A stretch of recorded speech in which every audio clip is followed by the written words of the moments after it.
Daud dikudeta oleh Absalom itu bukan hal yang mudah loh. Ini anak sendiri, saudara.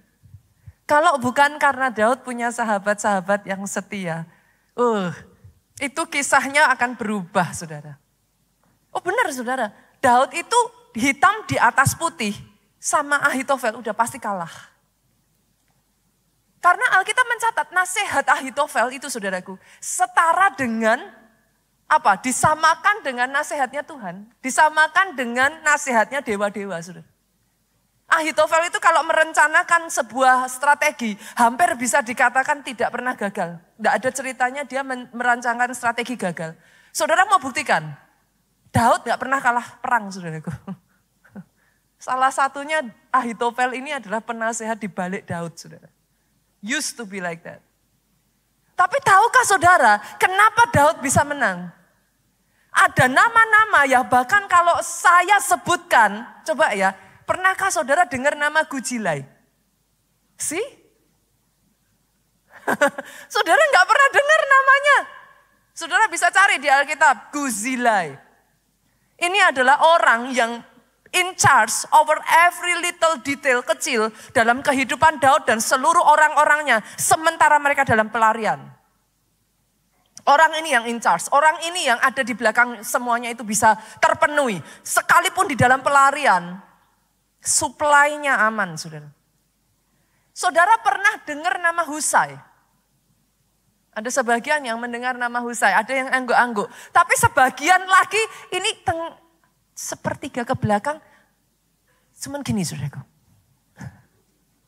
Ada yang pernah dengar nama Husai lagi? Ada yang angguk-angguk lagi.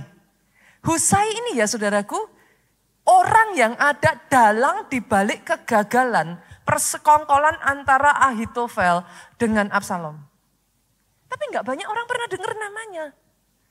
Husai ini adalah orang setianya Daud yang ingin mengikut Daud di dalam pelarian. Tetapi Daud mengatakan kepada orang ini, kembali ke istana. Dia menjadi double agent, saudara. Dia kembali ke istana, akhirnya mendapat kepercayaan Absalom. Pada saat Ahitofel memberikan nasihat kepada Absalom, pergi sekarang, serang Daud sekarang. Husai inilah yang mengatakan kepada Absalom, no, istirahat dulu. Dan karena Husai, Daud berkemenangan. Ahitofel kalah.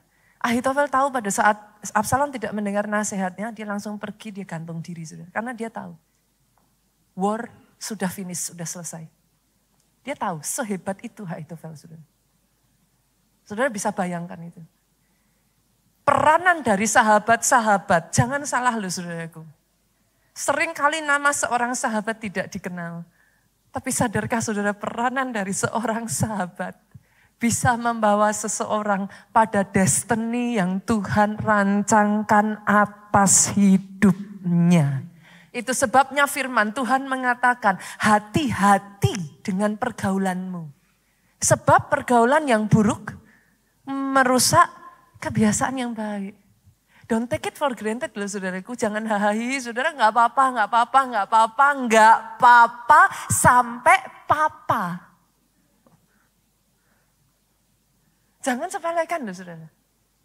Destiny seseorang, kita melihat di dalam Alkitab sangat banyak ditentukan peranan orang-orang yang ada di sekitarnya. Pastikan engkau punya circle yang sehat. Pastikan engkau ikut komsel yang sehat. Buat saudara yang belum komsel, saya tidak hanya menyarankan, tapi saya paksa. Loh, kok pendetanya galak? Saya melihat ya saudaraku di Jakarta ini menurut saya ya, coba ya saudaraku, saudara boleh agree dan tidak agree. Ada satu culture, mungkin budaya yang sudah begitu luas ya. Menurut saya it's not good gitu. Orang itu sangat mudah sekali berpindah dari satu ke gereja lain. So easy. Saya tidak mengatakan bahwa kita nggak boleh pindah gereja ya, saudaraku. Menurut saya ada perbedaan sangat besar antara pindah gereja dan pindah. Saudara. Yang mengerti katakan amin. Kenapa? Pastor kenapa? Hak-hak saya dong, betul. Tapi justru di tengah saudara merasa gesekan dan tidak menyenangkan, justru di tengah saudara merasa tekanan, disitulah Tuhan membentuk hidupmu. Itu masalahnya. You miss the whole point. That is the point. Ketika engkau digesek, ketika kau ngalami ketidakenakan, ketika kau ngalami sakit hati, ketika kau ngalami tekanan, pada saat engkau bertahan, firman Tuhan mengatakan, tahan uji, itu menyebabkan engkau berkemenangan. Engkau jadi able to do everything. Itu memang adalah sebuah apa? Quality yang Tuhan mau tanamkan di dalam diri kita, saudaraku. Besi menajamkan, besi manusia menajamkan sesamanya.